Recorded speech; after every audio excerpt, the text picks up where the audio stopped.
नमस्कार, मैं हूं डिंपल खंडेलवाल और आप देख रहे हैं ई न्यूज भारत। दिल्ली में आज प्रदर्शन और राजनीति दोनों अपने चरम पर है। पेपर लीक और शिक्षा व्यवस्था से जुड़े मुद्दों को लेकर जंतर मंतर पर चल रहा आंदोलन अब बड़ा रूप ले चुका है। आंदोलन कर रही कॉकरोच जनता पार्टी यानी सीजेपी ने आज संसद मार्च का ऐलान किया है। हालांकि दिल्ली पुलिस ने इस मार्च की अनुमति नहीं दी है, जिसके बाद राजधानी में सुरक्षा व्यवस्था बढ़ा दी गई है। जानकारी के मुताबिक जंतर मंतर पर बड़ी संख्या में प्रदर्शनकारी मौजूद है। सुबह प्रदर्शन के दौरान कुछ प्रदर्शनकारियों ने पुलिस बैरिकेडिंग हटाने की कोशिश की, जिसके बाद मौके पर कुछ देर के लिए तनाव की स्थिति बन गई। हालांकि पुलिस का कहना है कि स्थिति को बाद में नियंत्रण में ले लिया। प्रदर्शन के बीच सीजेपी के संस्थापक अभिजीत दिप्के ने आंदोलनकारियों से शांति बनाए रखने की अपील की। उन्होंने कहा कि ये आंदोलन पूरी तरह शांतिपूर्ण तरीके से चलना चाहिए और कोई भी ऐसा कदम नहीं उठाया जाना चाहिए जिससे आंदोलन की छवि प्रभावित हो। वहीं इस पूरे आंदोलन का सबसे बड़ा चेहरा सोनम वांगचुक लगातार चर्चा में है।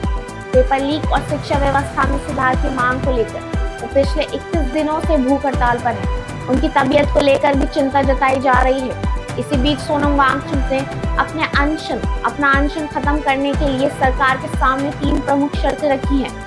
पहली शर्त के तौर पर उन्होंने मांग की है कि सरकार पेपर लीक और शिक्षा व्यवस्था की मौजूदा स्थिति की जिम्मेदारी स्वीकार करे।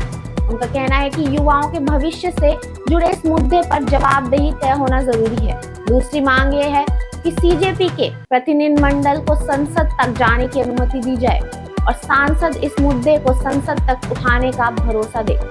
आंदोलनकारियों का कहना है कि उनकी आवाज देश के सबसे बड़े लोकतांत्रिक मंच तक पहुंचनी चाहिए। वहीं तीसरी शर्त स्वास्थ्य से जुड़ी है। सोनम वांगचुक का कहना है कि अगर वे खुद स्वास्थ्य कारणों से आगे नहीं बढ़ सकते तो सांसदों को सफदरजंग अस्पताल पहुंचकर उनकी मांगों को संसद में उठाने का आश्वासन देना चाहिए।